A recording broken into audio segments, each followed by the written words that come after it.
I'm very excited to be performing my father's violin concerto here in New York with my wonderful friend Justin, who came to Cuba years back with me and met my father. We had this dream of one day premiering the concerto together, and now it's coming to fruition with the Modus Opera Orchestra. The concerto has gorgeous lyrical elements as well as very exciting Afro-Cuban moments. I hope to see you there.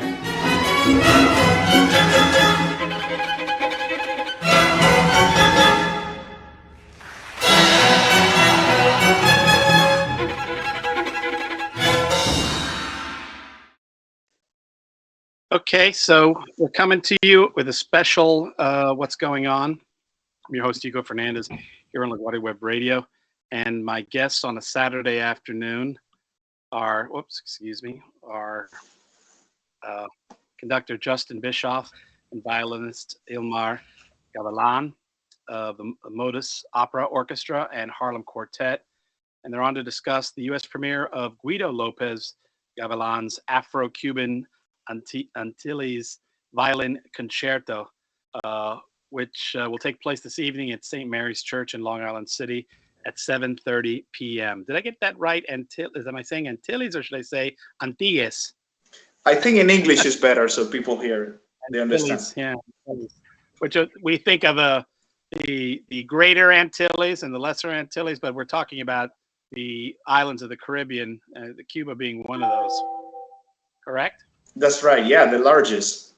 Yeah, I'm not a geography professor, so help me out here. But I am Cuban American. That helps. Hey. So why don't you gentlemen talk a little bit about yourselves, your backgrounds, your education studies, and what you currently do for as musically. Maestro, you go first. Sure. Nice. So this is Justin Bischof. It's a pleasure to be on your show. We're thrilled to be here. I am originally from Canada. My dad was Swiss, and I moved to New York at 18 to attend the wonderful Manhattan School of Music. And I did all 3 degrees there, including a doctorate in organ. I'm a concert organist as well as a conductor. And then I ended up being a professor about 20 years ago for a bunch of years, and that's when I met Ilmar, because he was attending school. I got into orchestral conducting about 15 years ago, in addition to choral and opera, and it's become a huge passion of mine. And one of the ways I express that passion is I founded the Modus Opera and then another orchestra, and we combined the name 2 years ago to be Modus Opera Orchestra, which just happened to turn into MOO. It wasn't on purpose, but I find it very helpful now to have MOO. So obviously the last 2 years have been not so hot for everybody, including performing artists. Before that, I was increasing my traveling around the world, both for organ concerts and for guest conducting orchestras. And now that we're back in business, this concert tonight with the orchestra is our big return concert. Our inaugural concert in residency in Long Island City was in November of 19, and we've had to wait this long. But we're thrilled to be back in business tonight. And I wanted to have something special, so that's why I connected again with Ilmar, and we came up with this idea, which we talked about years ago, of premiering his father's violin concerto. All right, and I actually, on my view, I don't see Ilmar, but I see that on Twitch the folks can. So Ilmar, would you like to talk a little bit about yourself, your background, your studies and things, music? Absolutely. So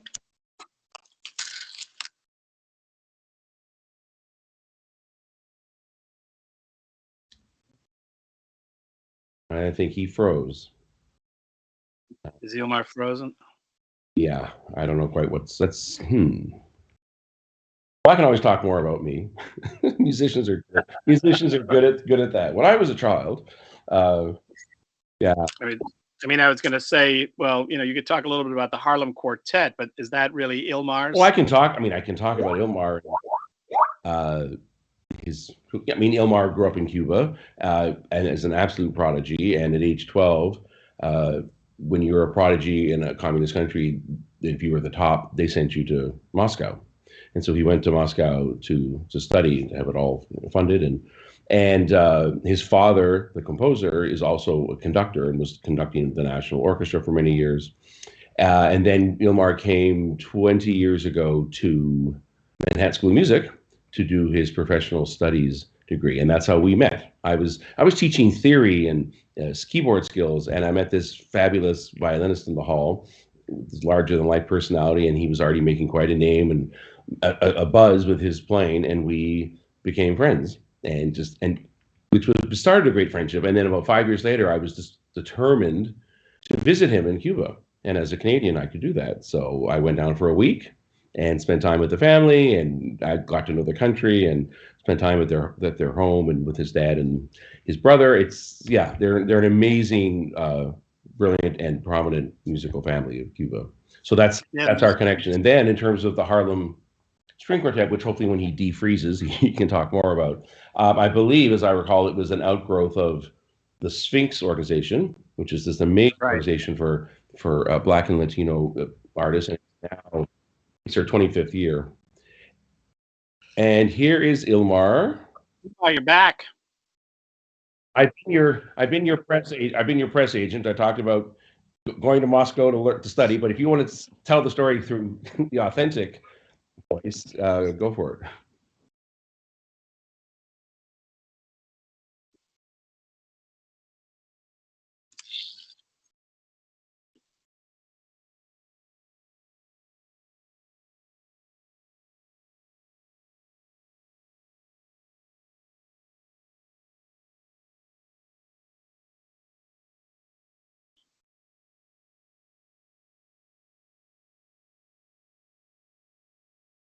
And we did mention the Harlem Quartet, and it's coming out of Sphinx. I mean, did you want to talk a little bit about the quartet? Absolutely. So this has been my job for over 16 years now, and it was created by the Sphinx organization to be ambassadors for music in areas where usually classical music is not very popular. So we named ourselves the Harlem Quartet and went to every single school in Harlem, playing usually classical music. But then the kids are the most honest audience. So very quick, we learned that we had to diversify the type of music we play. Otherwise, we just lost them. So we started incorporating jazz repertoire, Latin repertoire. We play also, by the way, a piece composed by my father, very popular with kids, a Guaguancó. That is for you that are, if you're not Cuban American, exactly.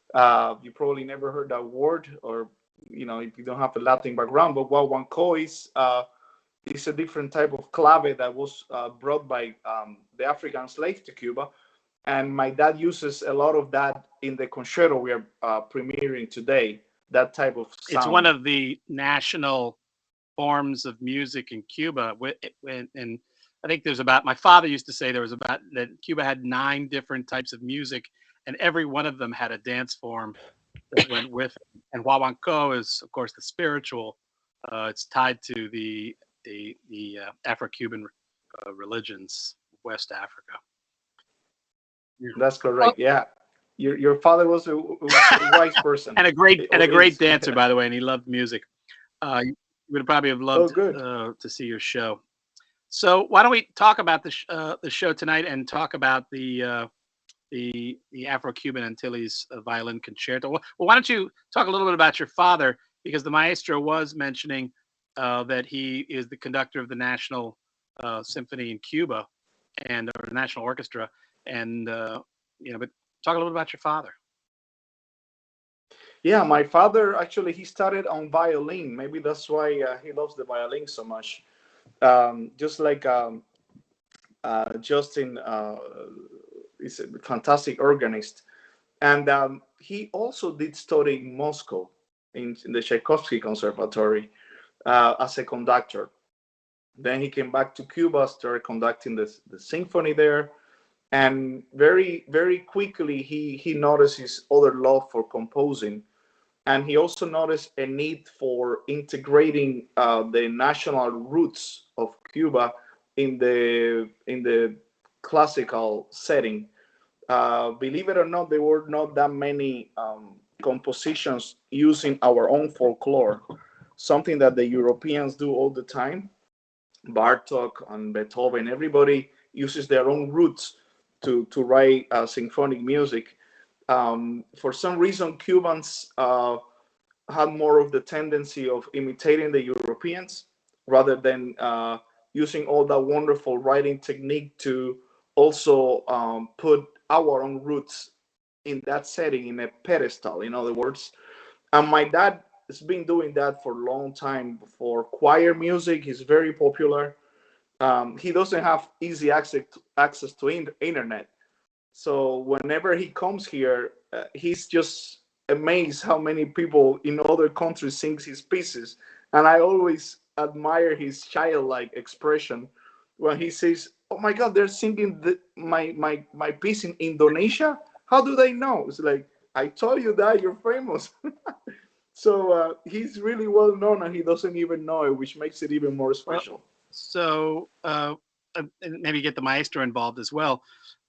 Let's talk about the piece that you're going to be performing tonight. And is it going to be? Is this like a premiere here in the United So it's States? a US it's a US premiere, but I keep calling it the world premiere outside of Cuba. It has more grandeur, and I've had to argue with some PR people about that. It's an amazing piece. I'm going to have Ilmar talk about the specific because it's such a programmatic piece in relation to the formation and the journey of his country. From a music point of view, it's from a musician's point of view, it's 22 minutes. It's a standard three movement concerto. It has everything.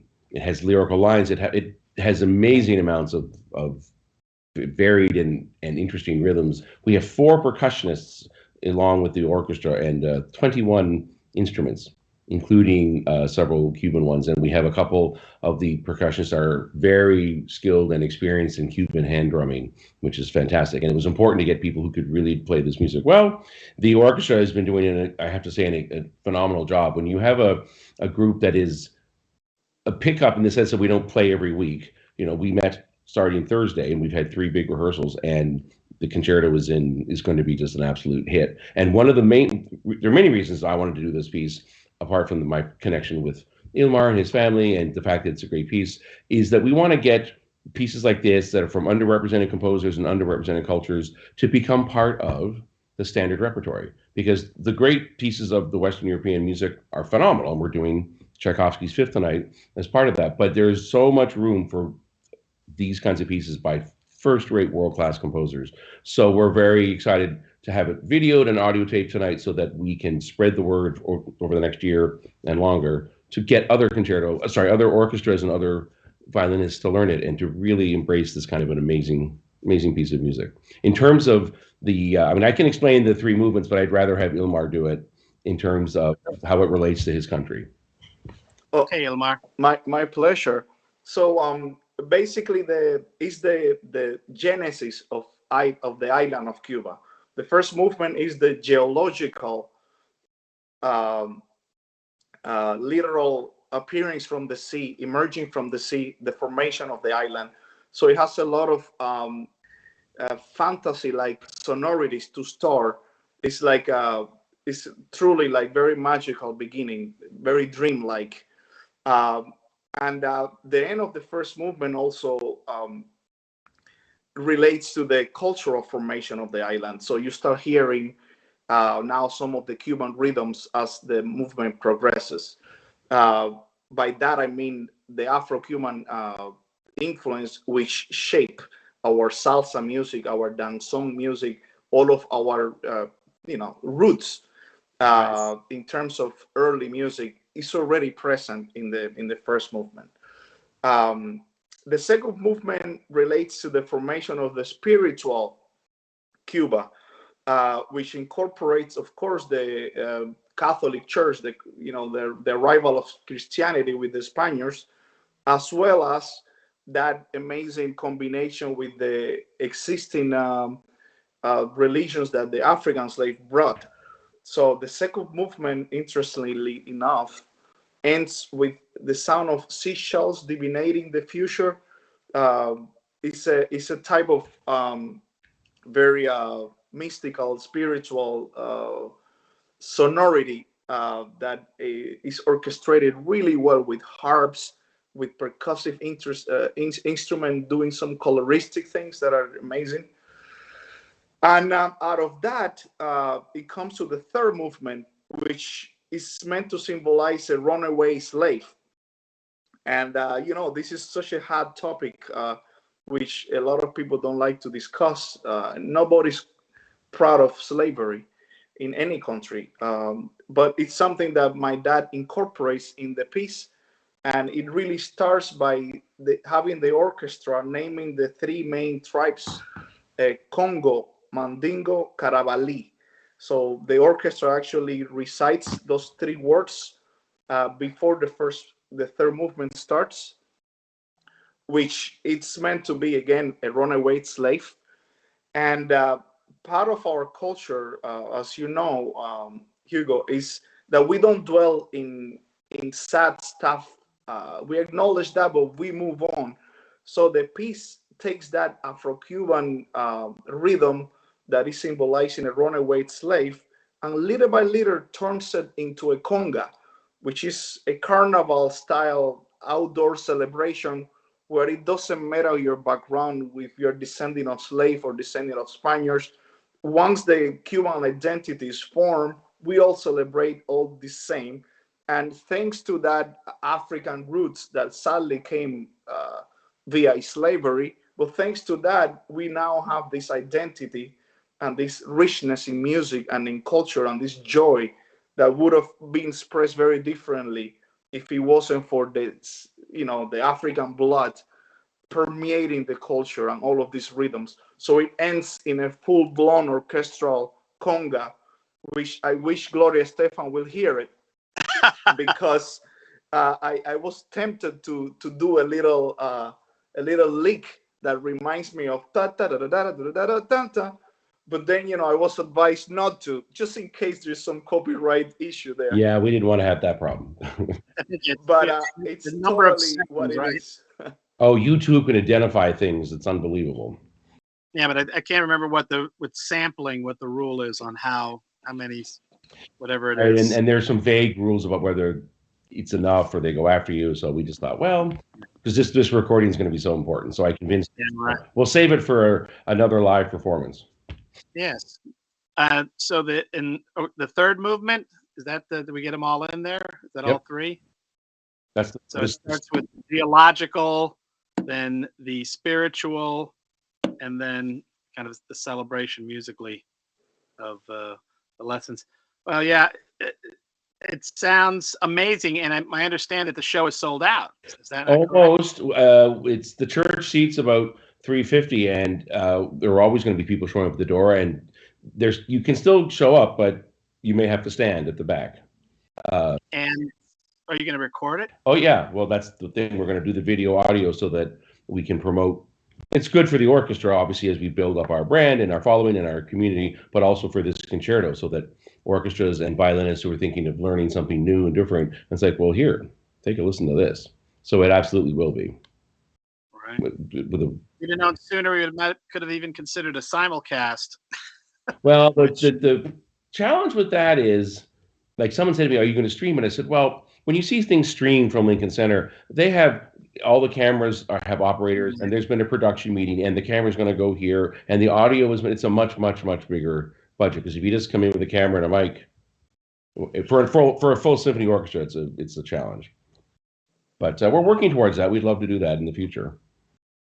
Well, I know that you're both pressed for time, and that you have to get ready for tonight's performance.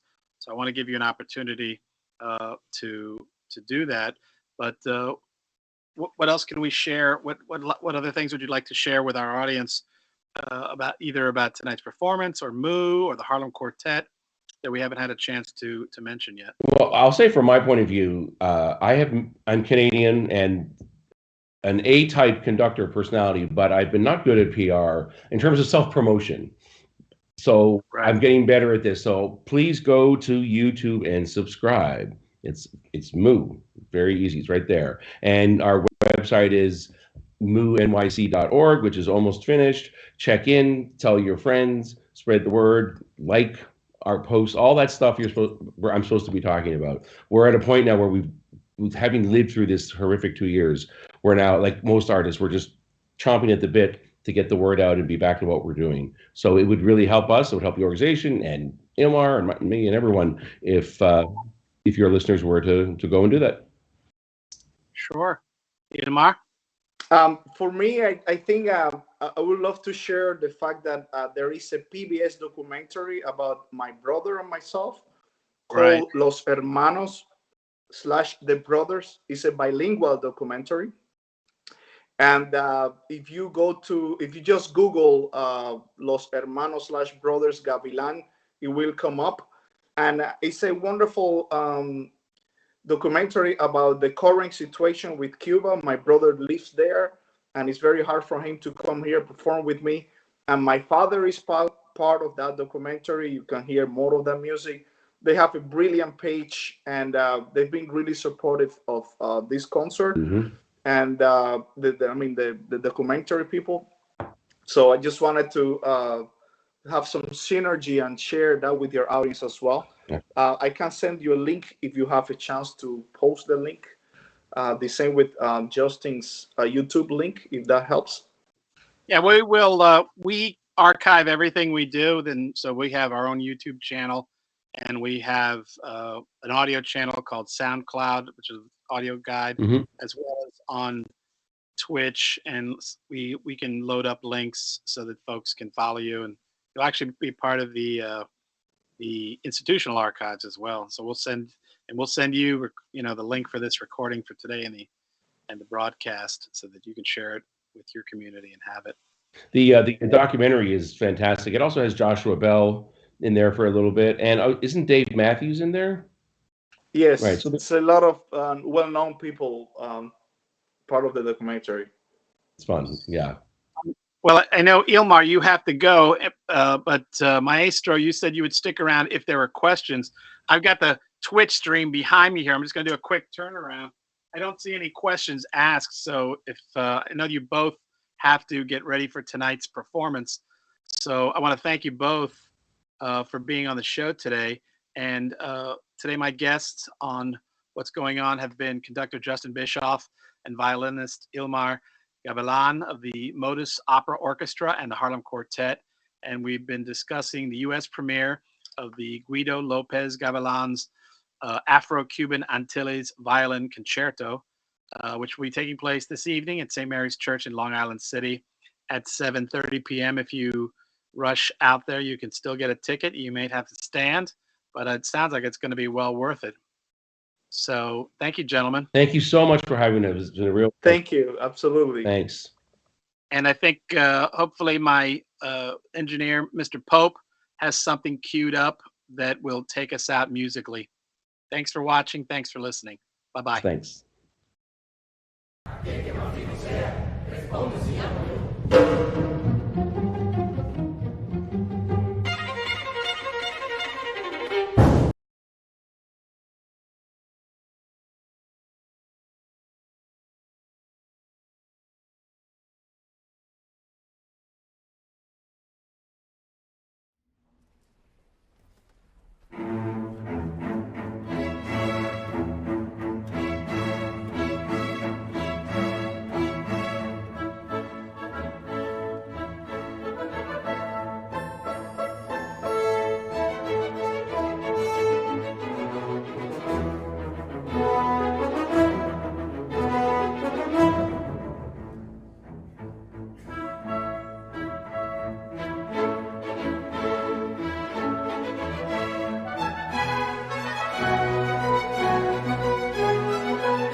I'm very excited to be performing my father's violin concerto here in New York with my wonderful friend Justin, who came to Cuba years back with me and met my father.